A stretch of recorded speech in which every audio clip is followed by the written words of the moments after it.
Good morning, 24th of February 2012. A report and a blog on last night's visit. Too dark to do it last night, and too busy as well. Two Weimaraners, and I've blogged on these two before. The young couple live in Desford in Leicestershire. Two Weimaraners, one male, one female. Their initial issues were squabbling and fighting amongst each other, and which would heighten into quite a serious aggression in the presence of other dogs. They've had one previous home visit and they've been coming to classes and they've been making some really good progress, but like everything to do with humans and dogs, the real issues always lie in the home, because that's invariably where you spend most of the time with your dog. So to do that, when you do that, that means the place to address any issues is actually at the home, because it makes the most sense. Now, the two Weimaraners have calmed down an awful lot from the first time I saw them, so there's been good progress made.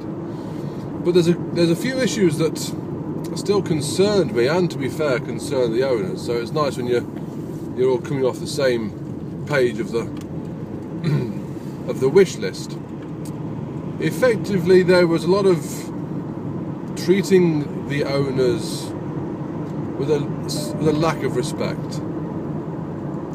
They would jump on the owners to get on the settee. If the owners sat down, the dogs would race to get on the settee first, and would then start to squabble with each other on the settee because the owners were sat down. And the other two main issues, which I know are very, very common with most dogs, are squabbling at feeding time and walk time. Now, when you consider that if a dog demonstrates stress at feeding time and walk time, then effectively they are the two biggest occasions in a dog's everyday life to which he can attach stress. So it makes the two, what should be the most pleasurable parts of owning a dog, invariably the most stressful. So when you have a dog who the sight of a lead goes into completely stupid mode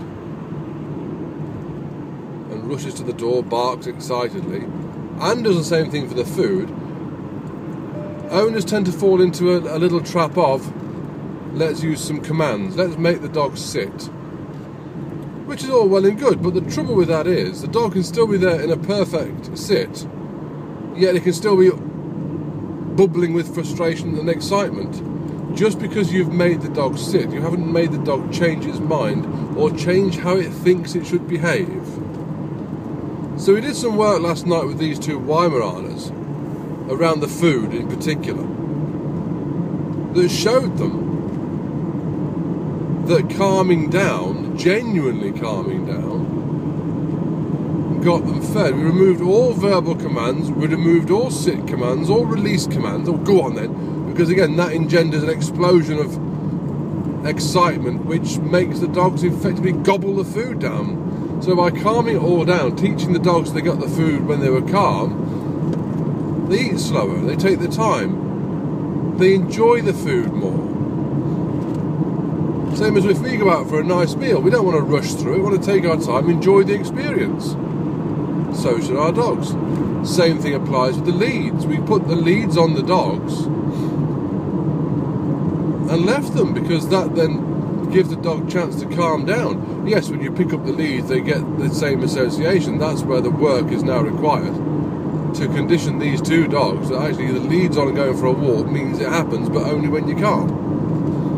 So it changes some basic fundamentals of the dog's expectation of how they should behave for certain events in their lives, living with these with this young couple, and judging it on how they've progressed to date, they're going to stick to this and do it and get even more improvement out of their dogs. And I know from what they've told me that is exactly what they're after, and they will do it, and it's fantastic to work with them, it really is.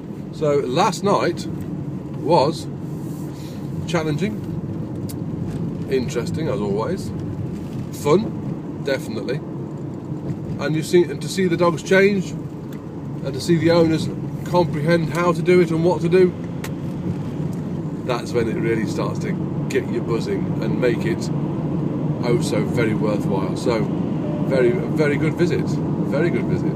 Happy days.